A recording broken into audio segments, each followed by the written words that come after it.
Greetings everyone. If you are here and watching this video, it means you are a serious learner. Congratulations for the same.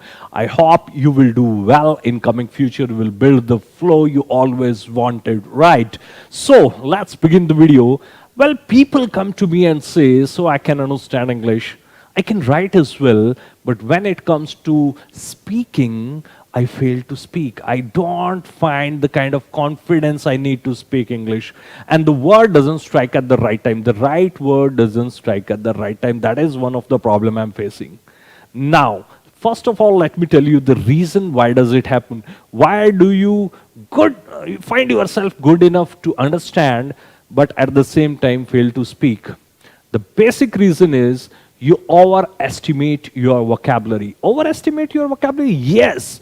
See, there are two kind of vocabs. In our mind, we build images, we build impressions, we store certain impressions. For example, you go check out, you find Indian flag and you say, yes, this is tricolor, my nation flag. On the other hand, you find the flag of some other country, you say, this flag is for, and suddenly your friend comes and tells you, this is for New Zealand. Yes, New Zealand, and now I got it. When somebody reminds you, you get, otherwise, you keep thinking and pondering over the same thing, right?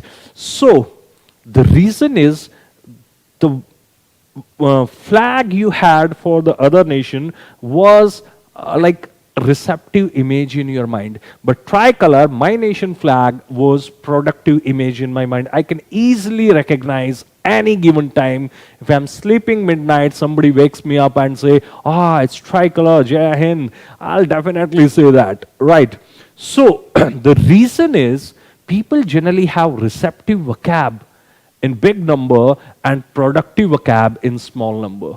Once you have productive vocab in small number, you will fail to speak.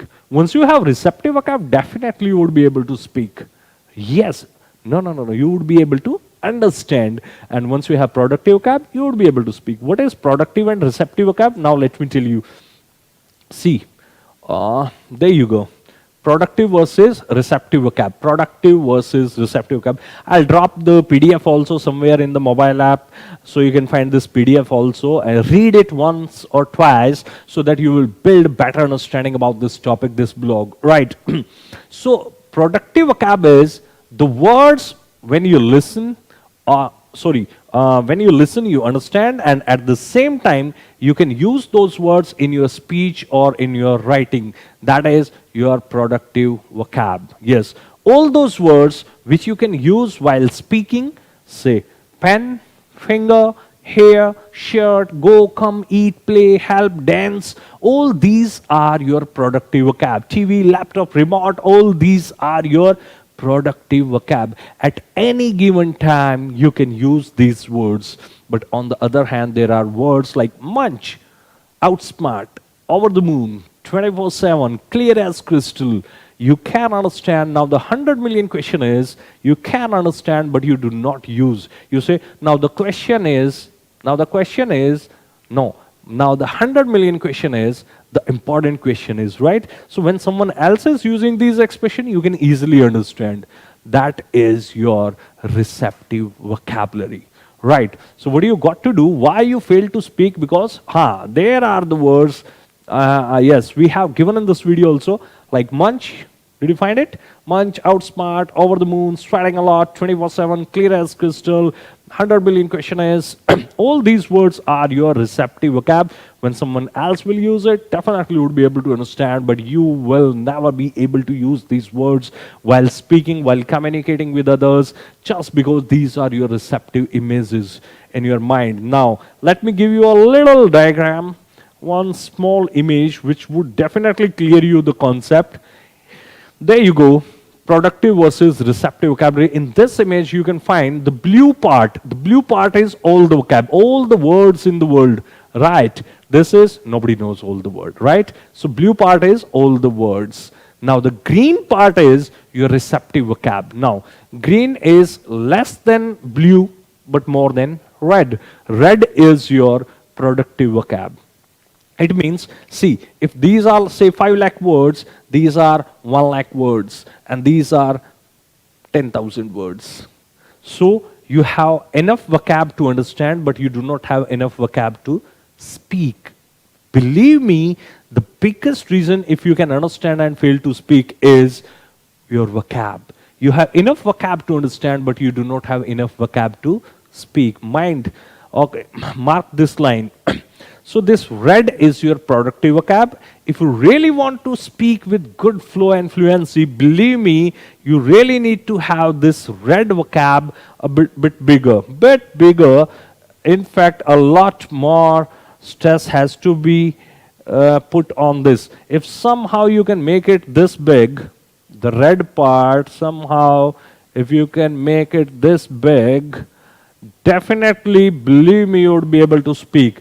Now, can you see your productive vocab is improving, is increasing? So what you got to do is, you got to improve, you got to increase the amount of your productive words, not the receptive one. Receptive one will keep increasing. It will keep increasing because you are listening other people, so you will build receptive images. One of the way to build your productive vocab is also listening. More you listen, better become, because once you listen to a word very frequently, definitely that would become your productive vocab, and pretty soon you would also start using those words. So here is the reason I just cleared you why people fail to speak with flow, but they understand is they have very little productive vocab. This one, the red part, is very small. If you want to speak with flow, increase this productive vocab. Absolutely. Now, at the end of this, I would like to mention you what my next video is going to be. The next video is going to be how to transform your receptive vocab into productive vocab. Now, the 100 million question you might be curious to know. So, but please tell us, how can we convert our receptive vocab into productive vocab? In next video, I'm going to tell you the exact formula. Using that, you can also transform your receptive vocab into your productive vocab, and you will find yourself in a better position to speak. You will have the luxury of this productive vocab in that very case, and you will speak with flow. And at the end of the video, as I always say, education without ethic is a double-edged sword. It can, see, you can get maximum benefit out of it once you are educated, but if you do not use it well, it will harm you back. Most cyber criminals are well-educated people, isn't it? But they lack ethics. They lack values. That's why they are into crime. Ethical part in our life is even more important than academic education. Believe me, ethics are the fundamental where you can make good use of your education. I always say, let's build some ethics. Let's build some ethics to make academic education more rewarding. Yes, you got to have those ethics and values so that this academic education becomes more rewarding. See, you don't only earn money, but you earn respect, self-satisfaction, and peace of mind for yourself. Absolutely right. So keep watching this and wait for my next video where I'll be explaining how can we transform receptive vocab into productive vocab. Till then, keep learning, keep growing. Have a great day. Thank you.